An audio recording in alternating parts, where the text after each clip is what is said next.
On my left here is the Autel EVO Max 4N, and it's the first night specialist drone I have been lucky enough to test.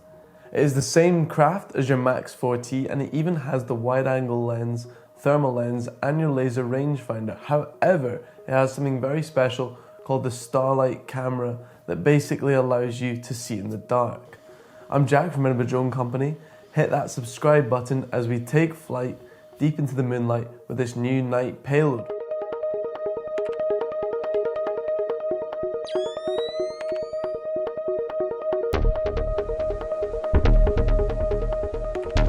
So without any more chatting or messing around, let's get into the field, wait for it to get dark and see what this bad boy can do. Later on, I'll show you just how easy it is to change payloads, how the Starlight camera does when trying to find people at night, and finally discuss other solutions to nighttime filming and how it compares to the 4N. But for now, let's see what it's capable of. Okay, so it's just about dark here in the outskirts of Edinburgh. We are pitting the Max 4N on my left here against the Max 4T. So what we're going to do is start with the 4T, get it up and see how it does in these night conditions. It does have a night mode, so it has got a max ISO of 64,000 on its wide angle camera. And then we'll get the Max 4N out and we will fully test its night features and how it compares to the 4T. So without further ado, let's get the drones in the air and see what we can see on this dark and dusty evening.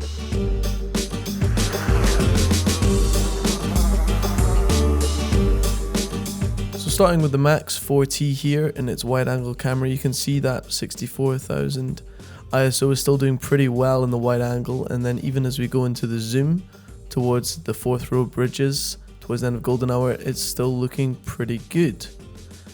But if we just go back to screen recording and turn around here, it's still holding up well. But as we zoom in on this hill, you're going to see us go pretty much completely to black. Switching to the infrared, you can see the infrared's working well just in the white hot here. And you can see your minimum of -1, that's summer in Scotland for you there. But this is the 4T, we've seen it before. Let's take the 4T down and move on to the Max 4N. So what makes the 4N special is this. It's called its Starlight camera. It has up to 450,000 max ISO. It looks sort of like a mix between a thermal camera and just your normal zoom lens. It's this sort of white hot look and everything's very clean. It has 2.3 megapixels. It's an incredible nighttime camera, sort of the first I've been lucky enough to test, and from what I've seen it's pretty impressive. And the 4N's definitely not still lacking the core fundamentals and specific details that we enjoy so much about the 4T. It still has your fantastic wide angle camera and you can still zoom within that, as you'll see in the footage. It's still got your laser rangefinder, which we've seen can work up to about 1,000 meters at night, possibly further if there was a stronger object. And then it's also still got your infrared thermal camera that you have on the 4T. So you're really not missing out on much, just that zoom camera. Aside from that, it's the same overall craft. And I've just realized that with this latest craft there has been updates and I started to use the pinpoints system and it works really well. I'm impressed. You'll see on screen how that's working and I'll talk you through it. So for the new pinpoint system, if you just press the pinpoint and then click anywhere on a full screen, you will create a pinpoint, and you can of course create multiple pinpoints. And if we move to the triple split screen, you can see on the map here, if I click a pinpoint and then press target point, it will face the drone towards that specific pinpoint. And that works really well at just switching between the two. You can of course customize your pinpoint by pressing the pencil key there, and you can change the name of it. You can customize the coordinates and edit the points as well. You can also, of course, make it your home point, which is very impressive with the exact coordinates, and then obviously delete it. Just remember that that home point will stay. The active track still works well, even at night. This is the only car I could sort of find moving as it was quite late, but you can see here it's still picking up all the idle vehicles in the surrounding area. So pretty impressive there. Okay, so since we've got two Autel EVO Max crafts in, we thought this would be a good opportunity to show you how easy it is to change the payloads on these crafts. So I'm going to take the Max 4N here, and I'm going to replace its payload with a 4T payload. It's very simple. All you'll need is one Phillips screwdriver, and that is it. So it's just these two screws at the top here. It's as simple as undoing one. And they won't come out, they'll stick to the drone. You can see you can't pull them out, which is really good design. So once you've done those two screws just underneath, all you want to do is sort of grab it, slide it up, and then it will just slide out like that. Super simple, easy as that. So now I'm just going to do the same on the Max 4T drone. So like I said, you've got two little nozzles here, and they just go into it at the front like so. And then what you're looking for at the top, let's show this in the camera here. You've clearly got, that's where everything's connecting and figuring itself out, and that just goes in at the top there. So once you slide that in, start with the front, and then it should just go in like so. Tighten the screws again. And voila, and then you just start it up, and we'll just get the controller.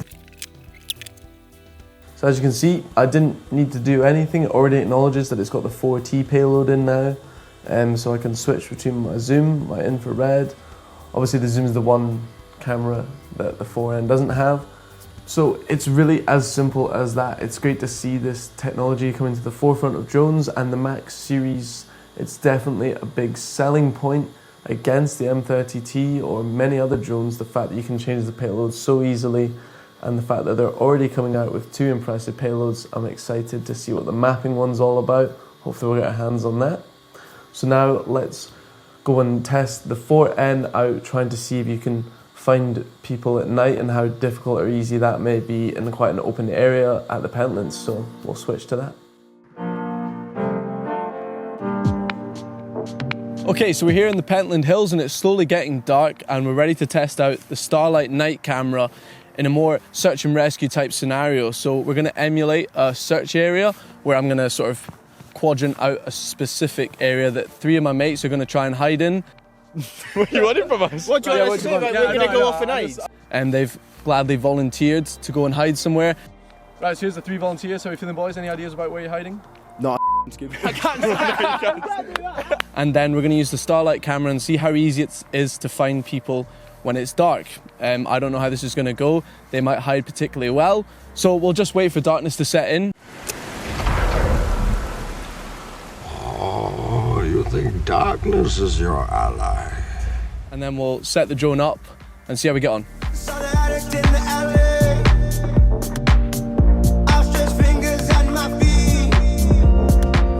Jacket on so you can't see this grey hoodie. Right, so I'm nearly all dark. That's class, yeah, what trousers? Yeah, I'm in blue. What does that show up? That shows up really well on the Starlight camera. Somebody told me You're that. getting caught out. Right, so it's nearly dark. How are we feeling, boys? Yeah, good. Feeling good, ready to go. So guys, where do you think you're going to hide? Somewhere in those trees over there, Yeah, probably. Get behind some foliage and take a squat. Nice probably. big bush, get Yeah. cuddled under it. Yeah. Make it hard for him. Don't make it too hard. Alright, I'll give you guys about 5 minutes. Off you go. Nice.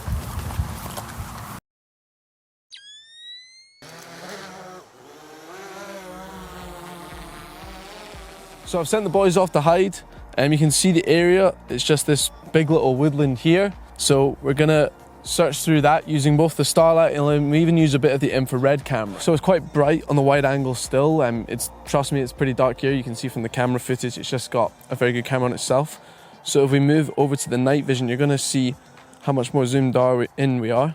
So it was getting pretty dark, so I'll just give you a quick voiceover of the night vision hide and seek exercise and the ongoings. I quickly decided to split to a split screen using the infrared and the night vision, just using the IR on the left here to immediately spot someone in the first minute. Good to see the body heat, and then I can rely on the Starlight camera just to see specific details. So out of the three, I was pretty sure, and I confirmed later, that this was Cameron, so that is him officially caught and out of the game. You can see the Starlight showing good details here, and then the infrared's obviously a bit more zoomed out compared to your Starlight camera. And just show you the wide angle lens, pretty dark now, and I would also just quick example of using a pinpoint to show that that is where Cameron is, and I kind of knew where he was, so I didn't bother with the pinpoint. Then I did a quick scour of the area, didn't find someone for a good little while, so I decided to switch up the color palette of the infrared, and I went for an iron bow, as it should show up pretty well, or at least that was the plan, and then continue with the split screen for the Starlight just to find details. And this worked immediately, and I very quickly found someone. Unfortunately, it was just finding myself, but it's good to know that it worked. And then just scouring around, looking back at the footage now, I could actually realise I saw a little glimmer of someone just in the trees. If you look on the IR here, I believe it was Harry, and just a little glimmer there. See? You see? Well, you don't see it. Unfortunately, I wouldn't count that as officially finding him, so we're not going to take him off the list just yet. And then I quickly spotted another piece of body heat, and I slowly brought the drone down and closer, and quickly could see that this, and I could tell then that this was Kappa, Andrew, so he was officially caught. The second man is down, and you can see the infrared, you can just see the body heat, no real detail or what they might be wearing. But then if we switch to the night vision Starlight camera, you can very much clearly see the person there, and you can even see him nervously looking up at me. He said he tried not to make eye contact with the drone, but by then it was too late. He had been caught. So at that point I decided we'll have a winner and told the boys to come out, and you can see the first person to come out was the man I couldn't find, Harry, and you can see as he was wearing mainly grey white clothing, that probably made it quite difficult for me to find him in the night vision camera. I maybe could have persevered and found him eventually, and it's just quite a cool shot here, seeing all the boys come out, Harry and Andrew, and then Cammy at the bottom of your screen. Overall an exercise that actually went fairly well. Overall, I have to say I am very impressed with this setup, and the Starlight camera really doesn't disappoint. The only other viable option I could find would be the H20N that you would have to get with the Matrice 300 series from DJI. However, this setup is going to cost you upwards of £20,000 with a bigger drone and a camera that really doesn't look all that better. The only upside would be the benefit of an optical zoom with a night camera and a 5-lens payload, allowing you to also have access to a 20 times optical zoom that you see with the M300 payloads such as the H20T. So the EVO Max 4N really is your best option for under £10,000. All I have to say really is it's seriously impressive. My only problem or critique would be that I wish there was some sort of zoom capability and optical option with the Starlight camera. It may not have been possible, but it would have really taken this from a good night solution to a great one. So make sure to check out our other videos on the Autel Max 4T to find out more about the craft and even a comparison video against its biggest competitor, the DJI M30T. Please also send us any questions down in the comments and we will try our best to answer them, and I'll catch you all on the next video.